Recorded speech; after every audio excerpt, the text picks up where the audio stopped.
Assalamualaikum warahmatullahi wabarakatuh, saudaraku yang dicintai oleh Allah.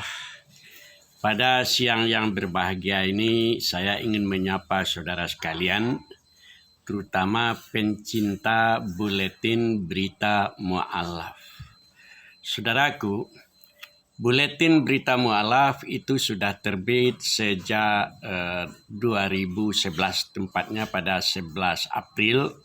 Dan itu berarti sudah lebih 13 tahun atau mendekati 14 tahun yang lalu, buletin ini selalu hadir di setiap Jumat. Insya Allah pada masa sekarang ini masih tetap hadir. Sebelumnya merupakan buletin terbesar dengan oplah terbesar di Sumatera Barat, di mana satu kali terbit itu oplahnya sampai 28 atau 30 rim.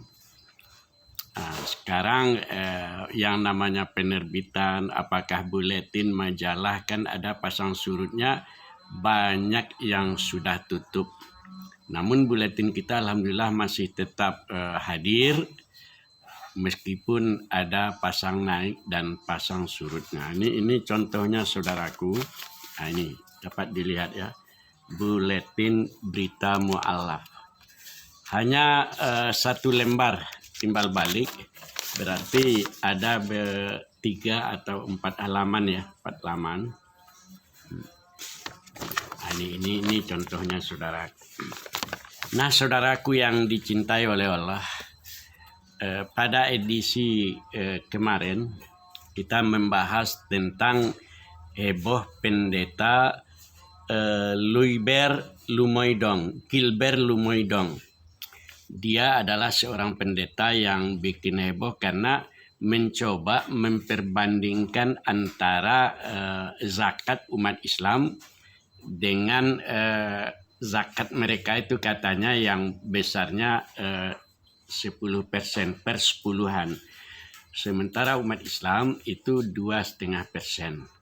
Dia berceloteh, nah karena zakat umat Islam itu hanya sekitar 2,5%, sementara kita di gereja ini gereja mereka itu katanya per sepuluhan atau 10%, maka wajar saja sholat mereka itu harus 5 kali sehari. Sementara mereka, atau dia mengatakan kita itu ke gerejanya cuma 1 kali seminggu. Nah, tentu umat Islam mereka merasa tersinggung lah dengan ungkapan seperti itu. Namun dengan kesadaran sendiri, pendeta Gilbert Lumoydong menemui ketua MUI, sebelumnya juga menemui mantan wakil presiden Pak Yusuf Kala. Saudaraku, ada beberapa catatan yang menarik dari peristiwa yang dihadapi oleh pendeta ini. Pertama sekali, kita sebetulnya tidak boleh saling menyinggung, apalagi memprovokasi ya. Bagaimanapun misalnya umat Islam kan tidak pernah menyentil, menyinggung bagaimana mereka itu di gereja dan seterusnya, apa yang mereka ajarkan, apa yang mereka sampaikan. Kita tidak menyinggung mereka karena ini bagian dari toleransi. Tapi oleh pendeta Gilbert ini justru yang mereka singgung adalah masalah zakat umat Islam yang katanya sedikit, yang hanya 2,5%. Saudaraku yang dicintai oleh Allah Subhanahu wa Ta'ala, itu pun dengan versi yang tentu saja banyak kekeliruan di sana tentang zakat ini. Zakat ini seperti kita ketahui adalah suatu kewajiban yang ada nasnya di dalam Islam. Innamas shadaqah lil fuqara, innamas shadaqah lil fuqara wal masakin wa binis sabil, dan seterusnya. Ada ayatnya di dalam Al-Quran bahwa zakat itu suatu kewajiban. Kita tentu tidak perlu pula tahu apakah di dalam gereja atau di ajaran mereka ada perintah untuk berzakat. Nah, itu satu. Yang kedua, bahwa zakat itu diperuntukkan untuk kepentingan yang sudah jelas prosentasenya. Misalnya ada untuk fakir miskin, ada untuk anak yatim, ada untuk ibnu sabil, ada untuk mu'allaf, ada ya adalah beberapa 8 asnaf itu ya. 8 asnaf fisabilillah dan seterusnya. Intinya zakat itu bukan untuk ustaz, bukan untuk ulama, bukan untuk siapa-siapa, tetapi untuk asnaf yang sudah ditentukan. Di antaranya yang paling mendasar adalah fakir dan miskin. Jadi kalau seandainya di gereja mereka itu berzakat, apakah untuk mereka di gereja atau untuk siapa saja, tentu kita tidak pada tempatnya untuk menyebut-nyebut hal seperti itu. Biarkanlah saja mereka, untuk apa bagi mereka itu adalah urusan mereka sendiri. Nah, adapun permintaan maaf yang diberikan oleh beberapa tokoh ya, karena sudah minta maaf ya, umat Islam itu kan pemaaf. Lalu Pak Yusuf Kalla, kemudian MUI juga memberikan maaf. Tentu kita berharap hal seperti itu tidak diulangi lagi, baik oleh Pendeta Gilbert sendiri ataupun oleh yang lainnya, yang maksudnya tentu menimbulkan tujuannya adalah supaya itu jangan menimbulkan kegaduhan di tengah masyarakat. Nah, saudaraku, kembali kepada buletin kita. Ini dapat kita lihat di sini.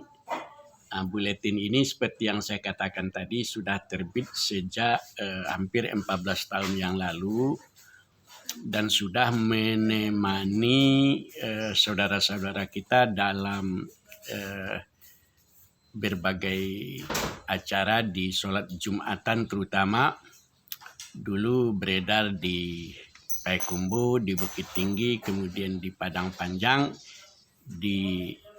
pernah juga di Solok, kemudian di Damasraya, di Pasaman Barat, dan juga pernah di Pasaman Timur.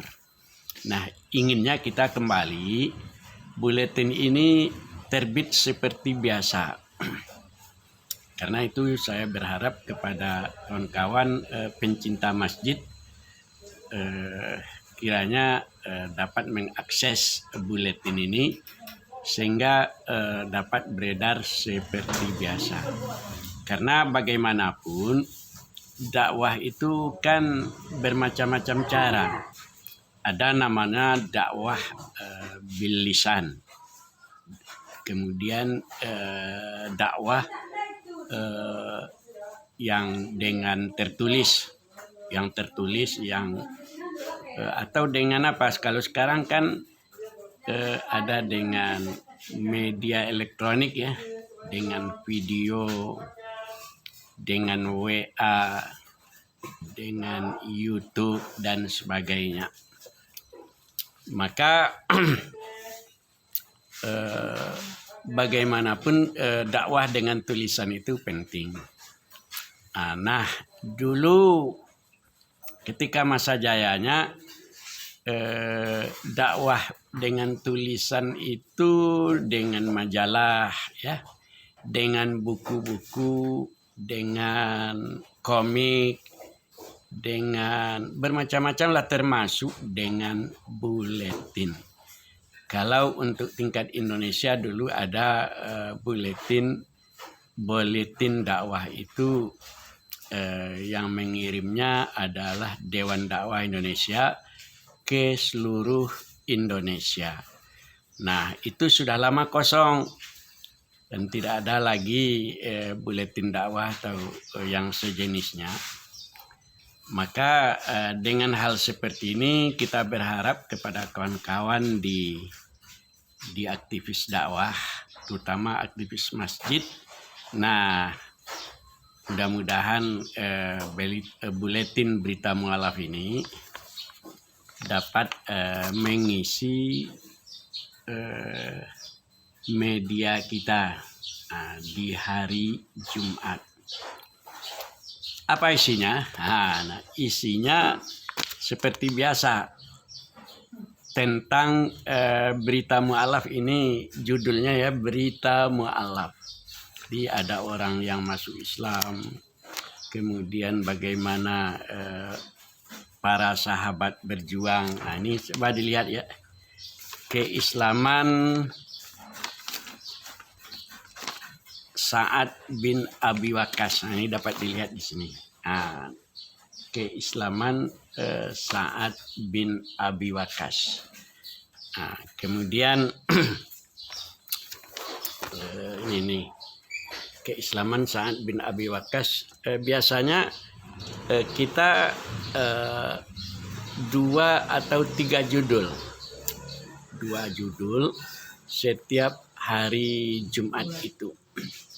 Tentu judulnya itu berbeda-beda, tapi yang pasti adalah setiap judul itu ada tentang perkembangan dakwah Islam, terutama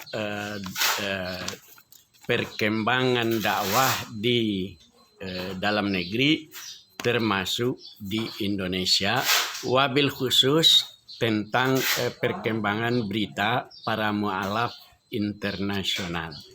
Nah, saudaraku, barangkali itu saja yang dapat saya sampaikan dalam video ini. Mudah-mudahan ada manfaatnya. Billahi taufik wal hidayah. Wassalamualaikum warahmatullahi wabarakatuh.